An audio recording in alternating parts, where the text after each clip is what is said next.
আমি জোর করিনি তোমায়, তুমি নিজের ইচ্ছায় ভালোবেসেছিলে আমায়।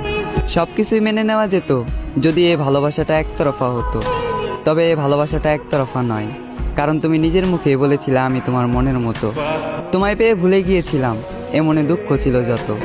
থাকতে পারবো না জেনেও তুমি চলে গেলে, কষ্ট পাবো জেনেও তুমি মন ভাঙলে। শরীরে দিলে বিচ্ছেদের দাগ, হৃদয় করলে ক্ষত। তবে এখানেও আমি তোমার দোষ দিলাম না, দোষ দিলাম নিজের ভাগ্যের। আর ধরে নিলাম এই দুঃখ আমার জন্মগত। তুমি আজ আমার জীবনে নেই, তাই বলে যে তোমার নামে বদনাম করব এমন মন মানসিকতাটাও আমার নেই। তোমার প্রতি আগে যে ভালোবাসাটা ছিল সেই ভালোবাসাটা এখনও আছে, আর আজীবন থাকবে তোমার প্রতি সম্মান আর শ্রদ্ধা। কেউ জানে না, আর হয়তো কেউ জানবেও না। প্রেমিকার স্মৃতির সাথে প্রতিনিয়ত লড়াই করা, আজ আমি এক প্রেমিক যোদ্ধা।